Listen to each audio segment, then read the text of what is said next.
बेंगलुरु में प्रधानमंत्री नरेंद्र मोदी ने 14वें एरो इंडिया 2023 का उद्घाटन किया। उद्घाटन के दौरान रक्षा मंत्री Rajnath Singh, CDS, chief of army staff, air force और नेवी चीफ मौजूद रहे। The runway to a billion opportunity theme पर एरो इंडिया 2023 का शुभारंभ किया गया। इस कार्यक्रम में 98 देशों ने हिस्सा लिया और 32 देशों के रक्षा मंत्री समेत 29 देशों के वायुसेना अध्यक्ष यहां शामिल हुए।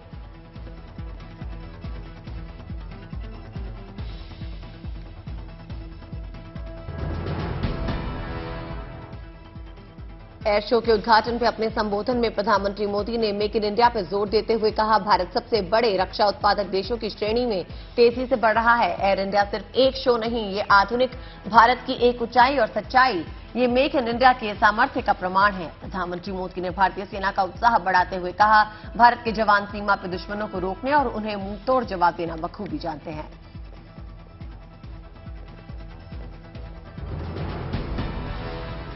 एयर शो में मेक इन इंडिया की ताकत देख कार्यक्रम में शामिल विदेशी मेहमान हैरान हो गए।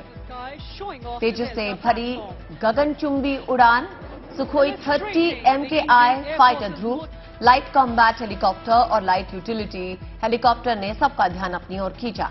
हिंदुस्तान एरोनॉटिक्स लिमिटेड ने एरो इंडिया शो में ट्रेनर जेट का भी शानदार प्रदर्शन किया। डिफेंस सेक्टर में मेक इन इंडिया की ताकत को देखने के लिए लगभग 73 देशी विदेशी कंपनियों के सीईओ ने कार्यक्रम में हिस्सा लिया। इस दौरान 809 कंपनियां अपने रक्षा सामानों की प्रदर्शनी लगाते नजर आए।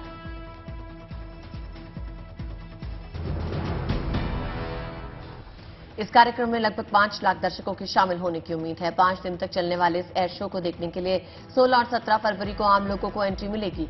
भारत साल 2024 तक रक्षा निर्यात में 25,000 करोड़ के लक्ष्य को हासिल कर लेना चाहता है। 17 फरवरी तक चलने वाले एशिया के सबसे बड़े एरो प्रदर्शनी को कई सेगमेंट्स में बांटा गया है। इसमें रक्षा मंत्री सम्मेलन, सीईओ गोलमेज, मंथन स्टार्टअप कार्यक्रम, बंधन समारोह, एयर शो, बड़ी प्रदर्शनी, भारत पवेलियन और एरोस्पेस कंपनियों का व्यापार मेला शामिल है। अब बात त्रिपुरा चुनाव की। यहां पर होने वाले प्रदेश चुनावों को लेकर बीजेपी ने अपनी कमर कस ली है। इसी सिलसिले में आज प्रधानमंत्री नरेंद्र मोदी चुनाव प्रचार के लिए त्रिपुरा पहुंच रहे हैं। त्रिपुरा में चुनाव की घोषणा के बाद ये दूसरा मौका है जब प्रधानमंत्री त्रिपुरा जा रहे हैं। आज अपने दौरे पे प्रधानमंत्री अगरतला में रैली करेंगे। इससे पहले वो 11 फरवरी को त्रिपुरा गए थे और चुनावी सभाएं की थी।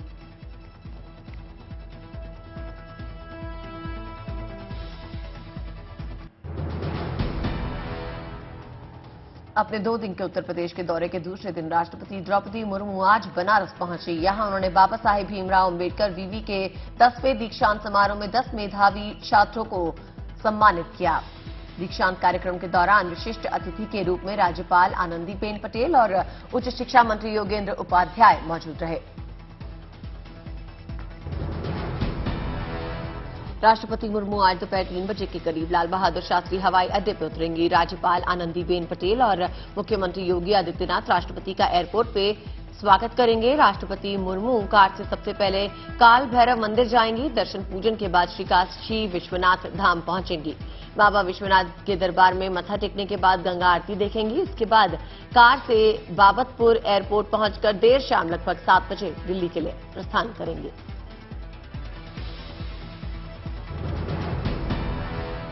उत्तर प्रदेश की राजधानी लखनऊ G20 समिट के लिए तैयार हो गया है। लखनऊ में होने वाले G20 समिट के 3 दिवसीय बैठक में शामिल होने के लिए मेहमान आ चुके हैं। बड़ी संख्या में G20 सदस्य देश और उनके प्रतिनिधि लखनऊ पहुंचे। मेहमानों के स्वागत को लेकर नवाबों की नगरी में तैयारियां पूरी हो चुकी हैं। शहर को दुल्हन की तरह सजाया गया है। G20 के पहले सत्र की शुरुआत आज सुबह 9:30 बजे से होगी। सम्मेलन में शामिल होने वाले विदेशी मेहमानों का सबसे पहले कोविड-19 टेस्ट किया जाएगा। लखनऊ में 13 से 15 फरवरी तक होने वाली इस बैठक में G20 में शामिल 20 देशों के साथ भारत के 9 मित्र देशों के कुल 120 प्रतिनिधि शामिल होंगे।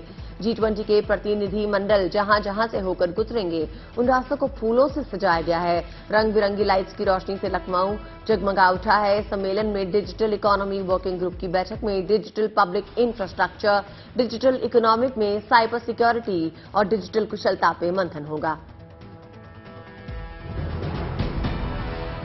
G20 डेलीगेशन ने रविवार को कड़ी सुरक्षा के बीच आगरा ताजमहल का दीदार किया। मेहमानों के साथ ताजमहल का इतिहास, और उसके पीछे की कहानी बताने के लिए 12 से अधिक गाइड्स की टीम कदम कदम पे मौजूद रही। G20 के मेहमानों ने ताजमहल के दीदार से पहले रविवार को ताज कन्वेंशन में स्पेशल एड्रेस में महिला सशक्तिकरण पर चर्चा की।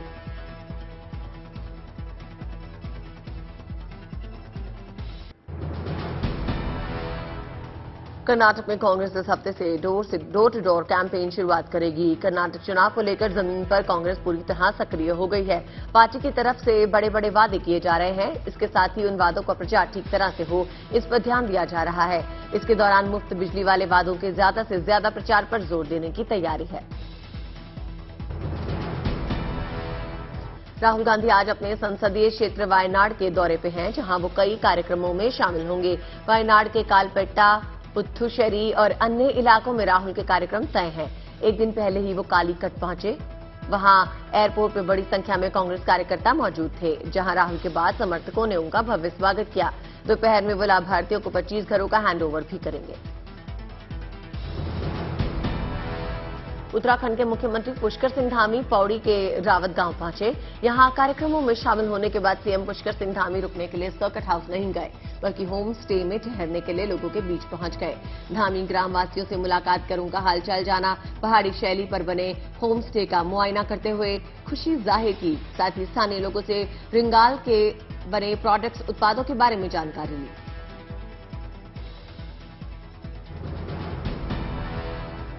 मथुरा श्री कृष्ण जन्मभूमि और शाही ईदगाह विवाद में एक ओर जहां कोर्ट में सुनवाइयों का दौर जारी है, वहीं दूसरी ओर इस संबंध में श्री कृष्ण जन्मभूमि मुक्ति न्यास के बैनर तले ये बैठक आयोजित की गई।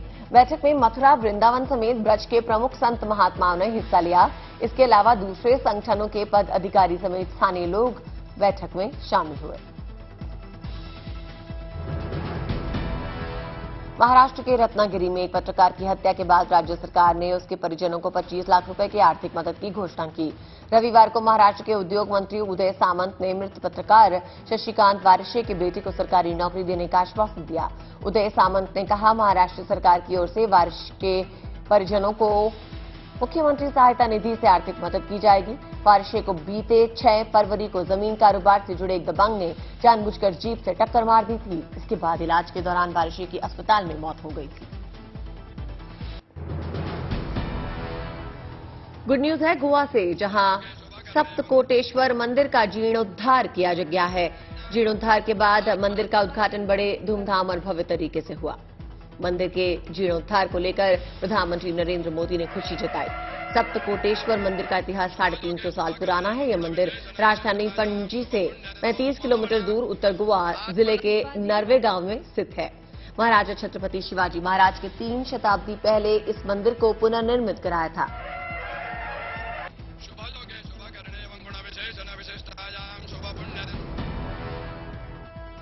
नगाड़ा बजाते महाराष्ट्र के सीएम एकनाथ शिंदे और डेप्यूटी सीएम देवेंद्र फडणवीस। तस्वीरें हैं महाराष्ट्र के वाशिम की, जहां बंजारा समाज के कार्यक्रम में शिंदे और फडणवीस पहुंचे थे। दोनों नेताओं ने जमकर नगाड़ा बजाया। रविवार को भूमि पूजन के दौरान दोनों नेता पोहरा देवी पहुंचे। पोहरा देवी को महाराष्ट्र में बंजारा समाज का काशी कहा जाता है। नगाड़ा बंजारा समाज का महत्वपूर्ण वाद्य यंत्र है। जम्मू कश्मीर से एक और अच्छी खबर आई है। ये तस्वीर श्रीनगर की है, जहां भारतीय सेना ने स्पेस किड्स इंडिया प्रोग्राम में भाग लेने वाली 2 कश्मीरी छात्राओं को सम्मानित किया। इन दोनों छात्राओं ने आजादी सैट-2 नाम के सैटेलाइट को तैयार करने में इसरो की मदद की है। 8.7 किलोग्राम के इस सैटेलाइट को तैयार करने के लिए देश भर की 750 छात्राओं ने हिस्सा लिया था। स्पेस किड्स इंडिया कार्यक्रम में शामिल होकर श्रीनगर की रहने वाली ईशा बिलाल और उस्वा नजीर ने पूरे जम्मू कश्मीर का नाम रोशन किया है। ये तस्वीरें बिहार के आरा की हैं, जहां ऐतिहासिक रमना मैदान में जीर्णोद्धार और सौंदर्यीकरण कार्य का शुभारंभ केंद्रीय मंत्री आरके सिंह ने किया। आरा के रमना मैदान को पटना के गांधी मैदान के तर्ज पे विकसित करने की योजना बनाई गई है। इससे आरा के लोगों में खुशी की लहर है। इस मैदान को खूबसूरत ढंग से सजाने और लोगों को मूलभूत सुविधाओं से लैस करने के लिए कुल 12 करोड़ 22 लाख रुपए खर्च किए जाने की योजना है। नेपाल की राजधानी काठमांडू में पशु प्रेमियों का जमावड़ा देखने को मिला। यहां खास तरह के डॉग शो का आयोजन किया गया, जिसमें अलग अलग ब्रीड के 20 से भी ज्यादा डॉग्स को उनके मालिक लेकर पहुंचे। इस डॉग शो में हस्कीज, पॉमेरेनियन, लैब्राडोर, पिटबुल समेत कई ब्रीड्स के डॉग नजर आए।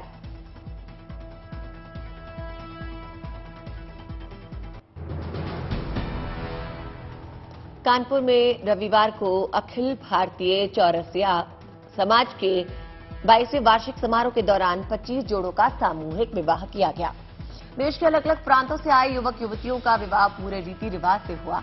25 जोड़ों को उनकी नई गृहस्थी शुरू करने के लिए जरूरी चीजें उपहार के तौर पर दी गई। इनमें बिस्तर, बर्तन समेत कई चीजें सौंपी गई। राष्ट्रीय स्वयंसेवक संघ के अजमेर महानगर की ओर से महानगर पथ संचालन निकाला गया। इस संचलन में शहर की सभी शाखाएं शामिल हुई। जैसे ही आरएसएस का पथ संचलन ख्वाजा मोइनुद्दीन हसन चिश्ती की दरगाह के बाहर पहुंचा, यहां के स्थानीय लोगों और व्यापारियों ने फूलों की बारिश कर स्वयंसेवक के दस्ते का स्वागत किया।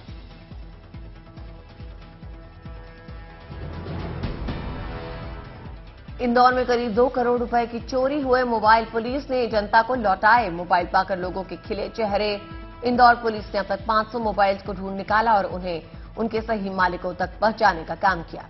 इंदौर पुलिस की इस कोशिश की चारों तरफ सराहना की जा रही है। उत्तराखंड में चमोली बद्रीनाथ मार्ग पर लामबगड़ नाले में दिखी ग्लेशियर की गंगा। पहाड़ों से पानी की तरह बर्फ बहकर आती हुई दिखी।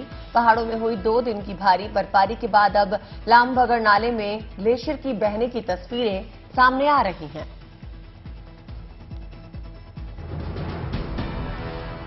बारह दिन में ग्लेशियर टूटने की दूसरी घटना। 30 जनवरी को भी चमोली में ग्लेशियर टूटा था। पूरे इलाके में हड़कंप मच गया था, लेकिन किसी के हताहत होने की खबर नहीं है।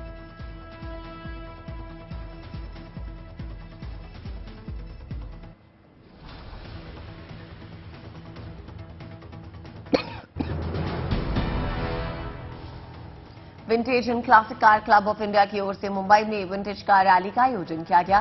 रैली में विंटेज कार्स का काफिला देखने के लिए बड़ी संख्या में लोग पहुंचे।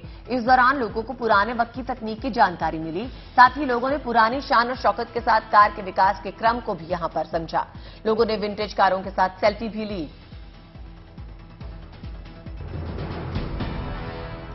विश्व रेडियो दिवस के मौके पर अंतर्राष्ट्रीय सैंड आर्टिस्ट सुदर्शन पटनायक ने ओडिशा के पूरी समुद्र तट पर सैंड आर्ट को बनाकर लोगों को शुभकामनाएं दी हैं। साथ ही उन्होंने संदेश दिया कि रेडियो आज भी दूर दराज वाले क्षेत्रों में रहने वाले लोगों को खबर से रूबरू कराने का भरोसेमंद माध्यम है। सुदर्शन पटनायक कई महत्वपूर्ण मौकों पर सैंड आर्ट के जरिए लोगों को जागरूक करते रहते हैं। फरीदाबाद सूरजकुंड मेले में इस साल अलग अलग राज्यों और देशों से हस्तशिल्प कलाकार आए और एक से बढ़कर एक हस्तशिल्प कलाओं का प्रदर्शन किया। वहीं मेघालय से आई हस्तशिल्पी कलाकार के बनाए गए सुंदर फूल और गुलदस्ते लोगों को काफी पसंद आ रहे हैं। लोग इन फूलों की जमकर खरीदारी कर रहे हैं।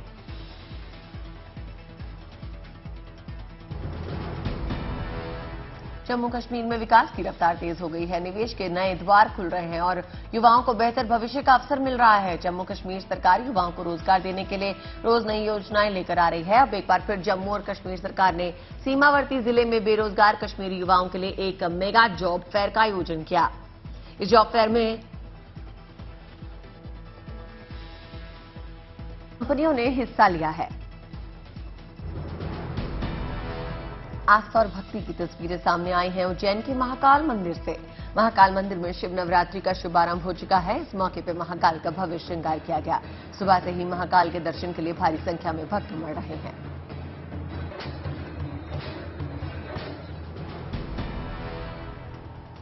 साउथ अफ्रीका में वुमेन्स T20 वर्ल्ड कप में इंडिया की टीम ने पाक को हराकर एक बार फिर इतिहास रच दिया। इंडिया खिलाफ केप टाउन के न्यूलैंड्स मैदान पर पाकिस्तान ने टॉस जीतकर बल्लेबाजी करते हुए 20 ओवर में 4 विकेट पे 149 रन बनाए। टीम की ओर से आयशा नसीम ने 25 गेंदों पर 43 रनों की विस्फोटक पारी खेली। वहीं कप्तान बिस्मा मरूफ ने 55 गेंद पर नाबाद 68 रन का योगदान किया। ये पाकिस्तान का विमेंस क्रिकेट में टीम इंडिया के खिलाफ सबसे बड़ा स्कोर है।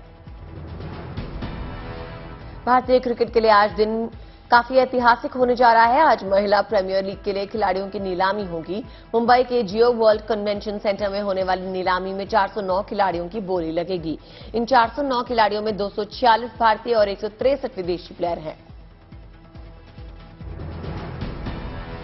महिला प्रीमियर लीग के पहले सीजन का आयोजन 4 से 26 मार्च तक मुंबई के ब्रेबोर्न और डीवाई पाटिल स्टेडियम में किया जाएगा। इस प्रीमियर लीग में Mumbai Indians, royal Challengers Bengaluru, Delhi Capitals, Gujarat joints, UP warriors की टीमें हिस्सा लेंगी। बिग बॉस सीजन 16 की ट्रॉफी कंटेस्टेंट एमसी स्टैन ने अपने नाम कर ली है। एमसी स्टैन ने 19 हफ्ते बिग बॉस के घर में बिताए थे। इस शो में फिनाले में टॉप 5 सदस्य के बीच कड़ा मुकाबला था, जिनमें स्टैन ने सभी को मात देते हुए ये जीत हासिल की। बता दें, फिनाले में आखिरी 2 कंटेस्टेंट्स के रूप में प्रियंका अपनी जगह बनाने में नाकाम रही और उन्हें घर से बाहर जाना पड़ा। इसके बाद स्टैन और शिव के बीच ट्रॉफी के लिए सीधा मुकाबला रहा।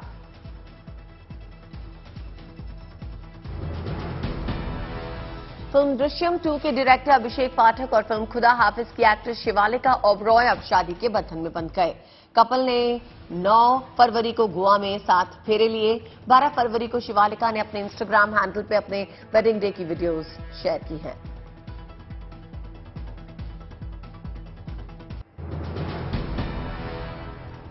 तुर्की में भूकंप के 7 दिन बाद बचाव कर्मियों ने 23 साल के युवक को मलबे से जीवित निकाला। अंताक्या शहर के अस्पताल में हुसैन सैफरोगलू को कराया गया भर्ती। हुसैन के साथ इमारत में दबे बाकी 8 लोगों को जीवित होने की संभावना कम है। तुर्की में भूकंप हादसे के बीच कई राहत देने वाली खबरें मिल रही हैं। यहां पर ढही हुई इमारत के खंडर से एक किशोर लड़की को जीवित निकाला गया। 17 साल की आसिया नूर बचाव कर्मियों से बातचीत करते और उन्हें धन्यवाद कहती नजर आई। युवती के पूरी तरह सुरक्षित होने पर सबको हैरानी है। तुर्की हादसे में ऑपरेशन दोस्त के तहत भारत की ओर से लगातार मदद की जा रही है। इतना ही नहीं, भारतीय सेना ने वहां पर 60 बेड वाला फील्ड हॉस्पिटल खोल दिया है। इस फील्ड हॉस्पिटल में भारतीय सेना के डॉक्टर घायलों का दिन रात इलाज कर रहे हैं।